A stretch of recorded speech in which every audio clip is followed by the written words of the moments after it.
Olá, bem-vindo a mais um podcast do Opostos de Dispostos. E eu queria saber se você tem bom humor, porque hoje nós vamos falar do bom humor na melhor idade, né? E a gente trouxe hoje duas meninas queridas, amigas, maravilhosas, para a gente conversar um pouquinho sobre isso. E eu estou aqui com o meu bonito. Oi. E vamos começar o nosso podcast. É isso aí, vamos, com todo gás e com todo bom humor. Exatamente, é isso aí. Bom, a gente está aqui com duas, como a Silvia falou, duas amigas, duas irmãs, duas pessoas sensacionais, que eu tenho certeza que vocês vão gostar muito. E eu quero que elas se apresentem, as duas meninas, Ieda e Maria Lúcia. Isso Quem mesmo. começa? Olha, eu sei que... Não pode falar, mais velha começa. Que não, é isso que eu não pode... Dizem que não pode perguntar a idade para mulher. Mas eu vou seguir o protocolo aqui. Vou perguntar idade, não, quantos aqui, filhos, netos e tudo. Então, vocês fiquem à vontade. É aí porque aqui a idade é um orgulho. Né? Aqui então, a idade, tá a falar a idade aqui é uma benção. Tá bom. Então quem começa? Bom, eu posso começar como a mais nova. Sim. Mas em muitos grupos que eu vou, eu sou a mais velha. E é muito interessante isso, né? Eu sou de 1939. É uma geração privilegiada, né? Que viu guerra, viu mudança social da humanidade. E hoje vive esse mundo turbulento que está superando, né? Então, vamos só dar um tempinho, Ieda, para quem está assistindo a gente, para eles fazerem as contas. 2025, menos 39, 1939, já vai... Qual é a idade? 86 incompletos. Ah, coisa linda, coisa linda. Vou você fazer tá que nem 86 em junho. Você tá que nem adolescente. Eu tinha quase 84. É isso aí. Vai voltando de pra frente. É isso mesmo. Joia. E você profissão, a sua profissão? Filhos... Eu sou médica, professora universitária, né? Como professora universitária aposentada. Mas na medicina eu mantenho meu CRM ativo e sou ativa na profissão. Então, é endocrinologia, fui professora de endocrinologia na Unifesp, na Escola Paulista de Medicina. Que legal. Durante mais de 30 anos. Quantos filhos? 2 filhos, com 2 anos de diferença, exatos, assim. Os dois são de agosto, uma semana de diferença um para o outro. Legal. E 2 netas só. Gostoso. Uma de cada um. Que bom, que bom. Muito bem-vinda. E a senhorita? Eu tenho 92. Não é possível. Não é possível. Então. E gosto muito da minha idade. Eu fico bem feliz de estar com isso. Lindo. É o orgulho que eu falei. É um 92 com orgulho, né? Porque eu só fico assim na expectativa, porque a mamãe foi até 104. 104. Eu tô aqui. Nós temos mais 12 anos por aí para a gente fazer podcast. E eu sou mais velha de 7 filhos. Certo. E, então, tive só 3 mulheres. Meu marido faleceu. E eu já tenho as minhas filhas com 60, 62, 64. Ah, que bacana. São só mulheres. Só mulheres. Tem neto? 3 só. 3 netos. Tá bom. Tenho um rapaz que está indo super bem, graças a Deus. E eu babo, porque eu só tive filha mulher. E, ai, que gostoso. Um babo. E as outras 2 são muito bem, todas elas trabalham, ele também. E eu fico muito satisfeita com isso, porque acho que isso foi uma bênção. Que bacana. Nossa, que maravilha. E eu queria começar perguntando para você, Maria Lúcia, porque na nossa conversa, você disse que a sua mãe, né, a gente vai falar sobre o bom humor na terceira idade. Mas também na primeira, também na segunda, né? Acho que a gente tem que viver o bom humor. Porque a vida, ela precisa ser leve, né? E a Maria Lúcia, a gente estava comentando, e ela falou que a mãe dela falou 4 coisas que foram dicas muito boas na sua vida. Eu queria que você partilhasse um pouquinho com a gente essas dicas de sabedoria. Eu vou até contar uma coisinha que quando ela fez 100 anos, no Clube Pinheiros, era a pessoa mais idosa que tinha lá. Clube Pinheiros, na cidade de São Paulo, né? Exato. E ela frequentava. É, Que belezinha. ela gostava de fazer amizade com as pessoas que estavam lá. Então, ela, como ela era mais velha lá do clube, fizeram uma entrevista com ela e a mocinha, era muito mocinha, muito jovem, fez a entrevista. E ficou assim, a senhora fumava? A senhora bebia? A senhora não sei o quê? Ela disse, meu bem, eu vou te dizer rapidamente como é que a coisa funciona. Fé, amor, paciência, ginástica e bom humor. Nossa. Agora posso fazer isso mais barato. Ela. Quem tem fé tem amor. Quem faz ginástica tem bom humor. Serve a paciência que serve para tudo. Ah, que belezinha. Nossa. Nossa, fantástico. Então vamos repetir. Eu preciso Vamos disso. receita. Aprender. Como que era o nome da sua mãe? Maria. Maria. Nome lindo. Vamos repetir Vamos agora a repetir. receita da Dona Maria. Isso. Que passou para a filha e que deu certo, Deu pelo jeito. certo, Então, não. Nossa vamos lá, de Senhora. novo. Fé, Amor, paciência, paciência. ginástica e bom humor. ótimo. Quem tem Excelente. fé tem amor. Quem faz ginástica tem bom humor. Sobra só a paciência. Que serve Olha pra só. tudo. Aí que você tem que serve para tudo, tem que administrar a paciência. Não, muito interessante, porque você faz ginástica, né, Maria Faço. Lúcia? E desculpa eu chamar de você. Ai, pelo amor de Deus, faça Não, porque isso. eu também estou na Faça melhor isso. idade. Né? A gente Eu já estou há 2 anos. E a ginástica é uma coisa primordial, né? Eu tenho ouvido assim várias declarações, né, de inclusive cientistas falando da importância da musculação para a nossa vida e para principalmente a terceira idade ou a melhor idade, né? Você faz Faço. musculação. O que você ativa nisso? É que eu tenho prótese nas 2 pernas e quebrei aqui o ombro. Puxa, Não. que coisa. Então, Não mesmo. Então eu faço com uma ótima, excelente, eu gosto muito dela. Eu faço 2 vezes por semana todos os movimentos para mexer os pés, que é muito importante a gente andar com segurança. Ah, Que é tá. Certo. muito fácil cair, escorregar. As calçadas estão muito ruins, né? As árvores estão lindas, maravilhosas, mas levantaram todas as calçadas, Sim, né? sim. Então é difícil andar nas calçadas. Eu gosto de fazer no clube, eu gosto de andar no clube, Certo. porque lá é protegido e etc. De modo que o importante, nesse caso de fazer ginástica, eu resolvi agora que me convidaram para fazer dançando. Ah, que Porque a delícia. ginástica em si, que é dos exercícios que eu faço para os pés, para as pernas, são violentos, são de cansar mesmo. Dançar não é. É mais gostoso, tem uma motivação a mais, né? Foi muito gostoso. Começou agora na Hípica, 2 semanas. Certo. E Não, eu e ela tô contou- encantada. E você contou o que foi o tema que você dançou? Carnaval. Ele pôs músicas de aquelas antigas. As marchinhas Né? As Sim. marchinhas decentes antigas, de carnaval. Tão gostosas de Mamãe, eu antigamente, tão Tá bom. lindas que Mamãe, eu eram. quero. É. Bacana, Mas mamãe, eu sabe- quero. Maria Lúcia, eu estou ouvindo aqui, eu dei aula por algum tempo, né, na Faculdade de Engenharia Civil, e um dia um aluno, eu dei uma bronca nele, mas por que você está atrasado? E ele falou assim, é porque eu fui levar minha avó na aula de Karatê. Eu falei, pô, a classe inteira deu risada dele e falou, mas imagina, a avó na aula de Karatê. Mas desculpa. ouvindo isso aí agora, eu tenho que repensar esse É conceito verdade, mesmo. pode ter Pode sido ser que ela mesmo. tenha ido na aula de dança, na aula de Karatê. né? Exatamente, isso mesmo. Que bacana. Ieda, a gente está falando aqui de saúde e tal, né?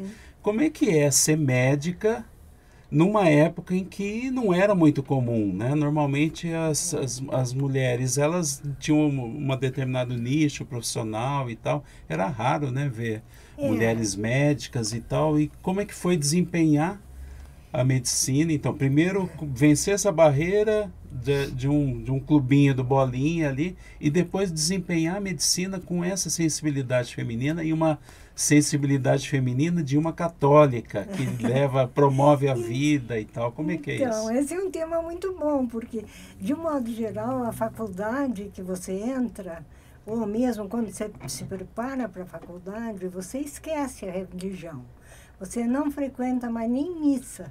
Para vestibular é muito difícil. Não é a correria, é a preocupação. É a cabeça metida dentro da matéria. E sem perceber. A mãe reza por você e você fica fazendo o exame. Né? Quase que você secundariza, terceiriza a oração. Então, esse é o primeiro ponto. E eu me lembro, 2 coisas eu parei para entrar na faculdade. Eu parei o piano, que eu tinha feito o curso completo, e o maestro, que era meu professor, a coisa mais linda do mundo, ele queria que eu fosse concertista. Mas eu não ia conseguir, eu não tenho um ouvido muito bom, deixei bem. E aí, para a medicina, eu mergulhei na medicina. E fiquei fazendo isso, tanto que eu tenho pessoas que se queixam de ter parado de conversar comigo desde que eu entrei. A gente reconta há anos. Outro dia uma foi bem dura comigo, né? É saudade, ninguém manda ser querida e abandonar, não é? Mas aí, até que de repente, na própria faculdade, você vai sentindo a necessidade de ter algo a mais. E, embora tivesse a base toda, né, na minha casa, minha mãe era bem católica, uma pessoa de muita fé. Meu pai tinha sido órfão, ele tinha um amor por Nossa Senhora que era assim, encantador. Que belezinha. E apesar de militar, durão e tal, ele tinha uma Nossa Senhora, uma imagem que ele olhava para ela toda noite. E quando morreu, a gente sabe que ele morreu. Ao falecer, ele estava olhando para a imagem. Que belezinha. Então, ele sentia aquela falta de mãe mesmo, né? A minha avó, que era a sogra dele, ele se apaixonou por ela e ela por ele. Era um amor recíproco. Que bacana. E eles se estimulavam um ao outro. Então, esse encanto a gente permanece com ele, mas muito subliminar. Entendi. E a gente não percebe. Até que em alguns choques da vida aparece. No meu caso, eu não sei se eu posso referir aqui, Claro. No meu caso, uma colega médica, que era amiga e colega contemporânea do meu marido na faculdade, que também era médico, né? Ela me chamou para ir num recolhimento do Opus Dei, com o padre Alípio. Eu não me lembro sobre o nome do padre Alípio, um português cultíssimo. Que bacana. E nós fomos no Jacamar, lá em São Paulo. E eu me encantei por aquele tema. O que é isso? A senhora falou recolhimento. Recolhimento é um momento tema, de oração, uma de reunião meditação, de pessoas dirigido com a direção de um sacerdote. Perfeito. E com uma organização padrão. Né? E esse recolhimento, o tema, eu acredito que era outubro, porque o tema principal, eu lembro do padre ali falando, era Santa Teresa. E outro dia eu até estava falando para você, eu acreditava que Santa Teresa era minha tia, porque eu sou Ávila por solteira. Minha parente. Pelo menos se não for prima, pelo menos vizinha, alguma coisa vai ter. Não, irmã com certeza ela é, né? Filhas do mesmo pai, vamos dizer Exatamente. assim. Então, mas ele falava muito bem, ele era muito culto, e aquela cultura dele, para minha racionalidade, foi uma coisa assim espantosa, viu? Um padre que fala desse jeito, né? Então, aí eu comecei a seguir o padre Alípio.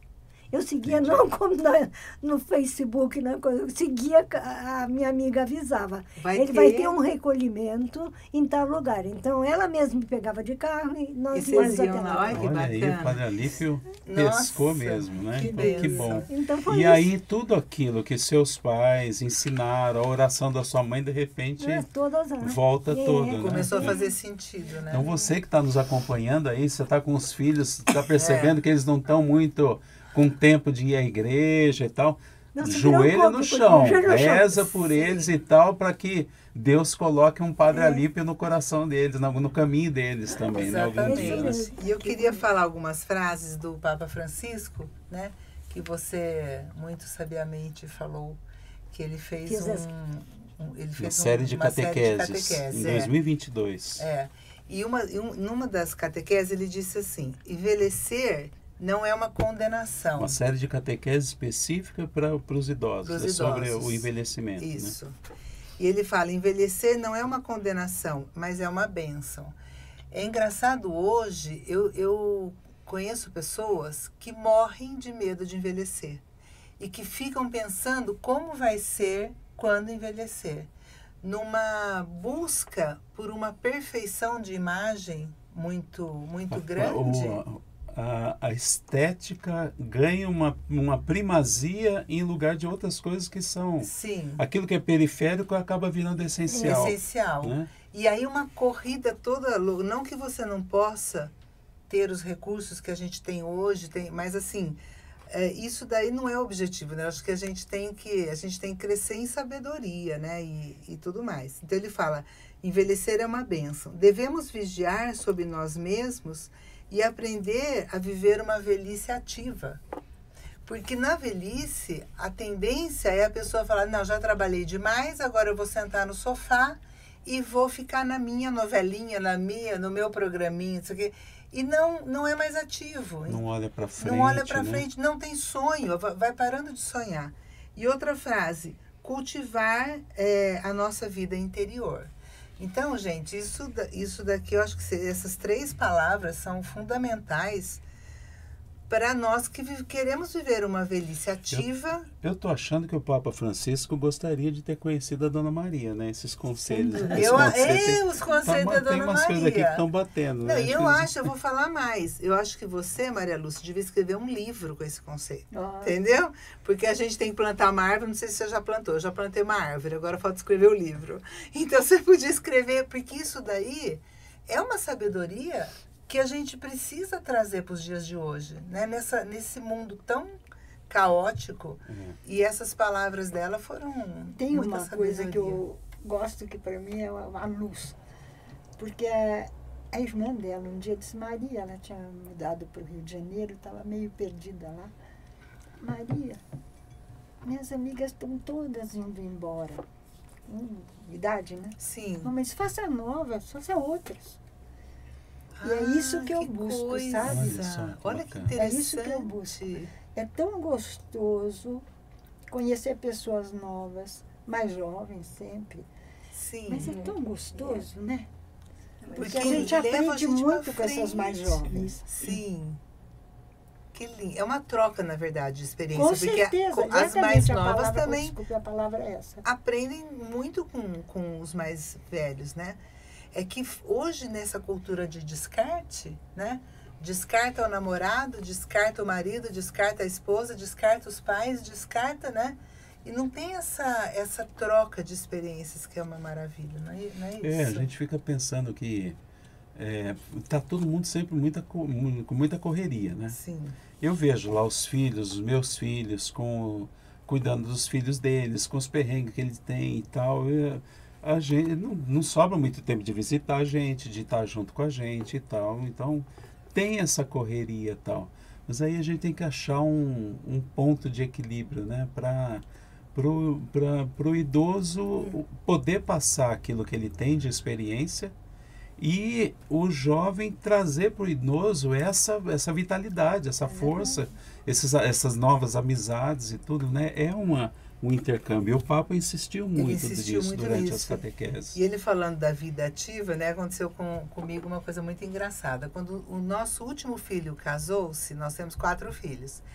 Quando ele casou dia 14 de abril, na semana seguinte. 14 de março, na semana seguinte entrou a pandemia, não podia mais ter casamento, festa, nada. Então ele foi o último dos moicanos, assim. E aí fechou tudo, né? E aí eu falei, meu Deus, né? Aquela coisa de, nossa, mas será que o ninho vai ficar vazio? Tinha um passarão lá no ninho ainda, né? Mas aquela coisa do ninho, não sei o que. Me deu um negócio, e como eu sou muito ativa, eu falei, sabe de uma coisa? Eu vou fazer uma pós-graduação. Olha que beleza. E fui, achei uma pós-graduação online e fiz 1 ano e meio de pós-graduação na logoterapia, sobre Viktor Frankl. Foi assim, uma coisa na minha vida. Foi impressionante como aquilo ajudou. Então, por isso que ele fala da vida ativa. A gente não pode parar, né? Eu acho que a cabeça tem que ir para frente, não é, Ieda? Você que é doutora, né? Não, a vida se mantém a partir de projetos. Exato. Se você não programa projetos, você aí fica sentada na cadeira e vai assistir televisão e não fala com mais ninguém. Exato. E aí fica assim, ai, ó vida, ó azar, porque ninguém vem me ver, porque eu tô abandonada. Não, vai você ver. E como que a gente pode dar sugestões de projetos para quem está nos acompanhando e já está com mais de 60 anos e tal, está pensando, como a Silvia falou, desanimado. Como é que a gente poderia ajudar? A Silvia já deu uma dica, que é escrever um livro. Escrever um livro, isso. Se não dá para escrever um livro, vai gravar alguma coisa, vai... Nós vamos fazer podcast, a gente ficou velhinho, terceira idade, vamos fazer podcast, vamos arrumar alguma coisa para fazer. Vocês têm alguma dica? Como é que é a rotina de vocês? Eu acho que o ideal é ler. Leia Sim. muito. Leia muito. Leia para se formar interiormente e para se informar do mundo, né? Sobre o mundo. Eu leio o jornal inteiro, todo dia, pela manhã cedo, depois que eu faço minha oração, meu plano de vida e tal. Eu leio o jornal. Eu tenho ele no iPad, então fica muito fácil de você ver tudo. Excelente. Ver o que E tá por dentro. dentro. Eu sei por dentro de tudo. De tudo. Muito bacana. E aí me distraio muito mandando coisas para os meus filhos. Eu tenho só 2, não dá muito trabalho.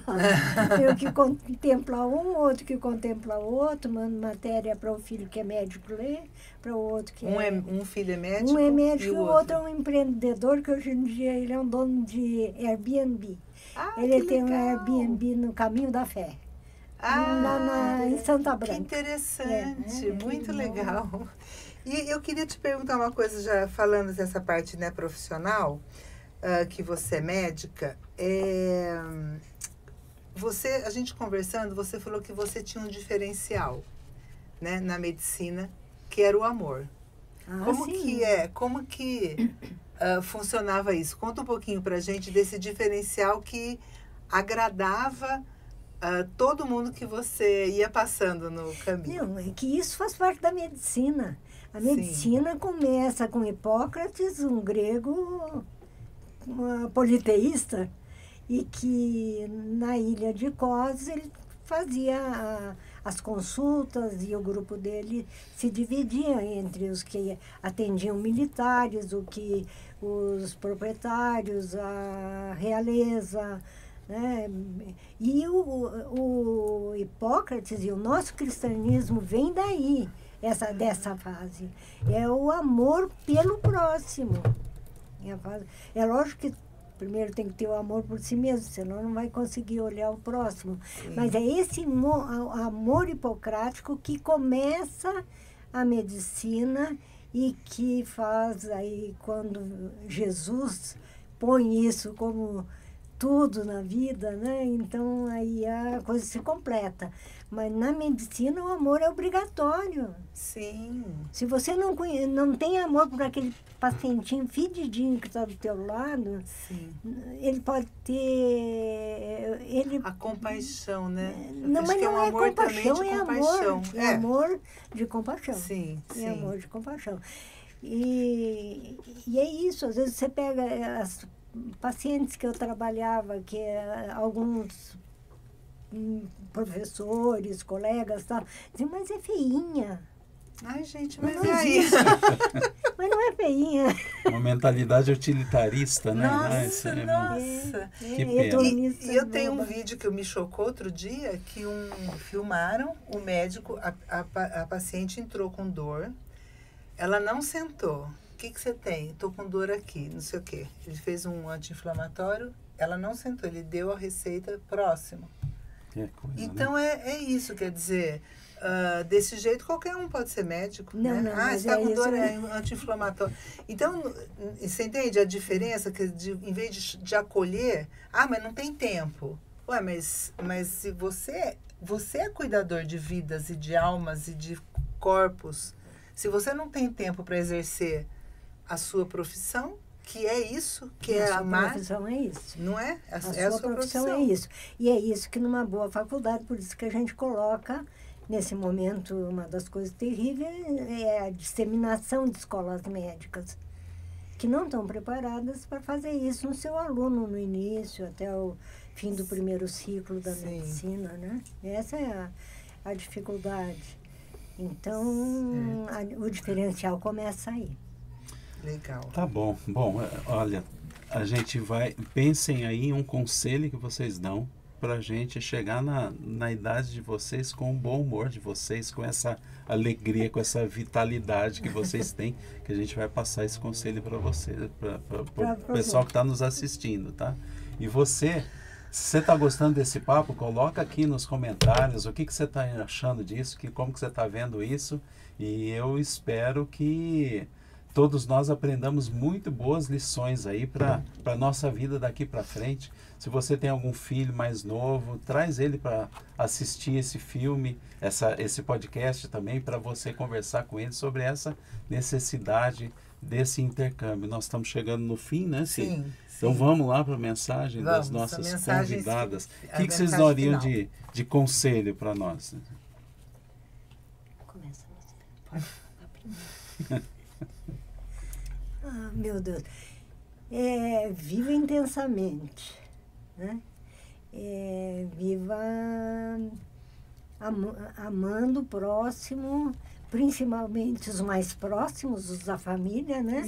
Isso é muito importante, porque se a família esfacela, não continua. Então, um amor muito intenso dentro da família. E, se puder, conserve uma atividade, uma no mínimo, né? Uma coisa obrigatória. Eu, por exemplo, tenho mais um negócio obrigatório, que é fazer uma composteira. Uma composteira. Ótimo. É muito bom. Cuidar da minhoquinha é ótimo. Nossa, que bacana. Então, viva essas coisas que a vida lhe dá a oportunidade de fazer, que enquanto você está na vida ativa, na profissão, não dá tempo para fazer isso. Excelente. Exato, isso que mesmo. Bom. Muito Maria bom. Lúcia. Eu fico pensando, sabe, que quando eu vejo uma pessoa como ela, que eu admiro profundamente, quero bem mesmo. Eu também, uma querida. Nossa, é muito lindo. Eu fico pensando ainda o que dá para eu fazer. O que eu ainda posso fazer. E eu penso muito nos meus netos, porque as coisas hoje são muito complicadas. E a gente tem que falar de um jeito que não seja assim antiquado, né? Sim. Que seja a moda antiga, Sim. mas que seja, dentro do que a gente está vivendo agora, um respeito. Eu acho que essa palavra respeito é respectores, vem do coração, vem do peito, respectores. Eu acho isso importantíssimo. E é o que eu faço questão, é o respeito com as pessoas, os mais pobres que estão na rua, esse trabalho lindo que é feito, com as pessoas com menos possibilidades, que é o trabalho tão bonito que está sendo feito lá na obra, né? Sim, sim. Então, é o que eu procuro dar ainda hoje. Porque tem certas coisas que mudou tanto que eu não entro por esses caminhos. Eu vou... Sim, sim. Mas o pai de uma amiga falava que a moral não muda. Então, a moral é moral... há 60 anos atrás, com Hipócrates, há 80 anos atrás, há 90, a moral não muda. Então, hoje, o que é moral continua sendo moral, e o que é imoral continua sendo imoral, né? Então, em todas as épocas. Muito bom. muito obrigada, bonito, da sua companhia. Eu tô saindo daqui hoje motivado. Não, Tô cheio de planos e sonhos. Vamos arrumar um monte de coisa para fazer. Pelos próximos 30 anos, pelo Isso menos. mesmo, Já tem coisa. isso mesmo. Daí para fora. E eu queria agradecer muito a você, Ieda, a Maria Lúcia, por estarem conosco, por esse riquíssimo podcast, porque realmente nós estamos saindo aqui melhores do que a gente chegou. Exatamente. É isso? É isso aí. Então vamos fazer zumba, vamos fazer dançar carnaval, temos que Vou remexer reativar minha criação de minhocas lá. Isso, Olha é que verdade. Então tá bom, gente. Tá bom. Muito obrigada, viu? E você aí de casa, curta, compartilhe, manda para seus amigos, porque eu acho que esse podcast realmente enriqueceu a nossa alma. Né? Isso aí. Obrigada. Obrigado. Obrigada. Eu Valeu. agradeço. Tchau, Obrigada obrigada. por me Tchau, tchau. acompanhar.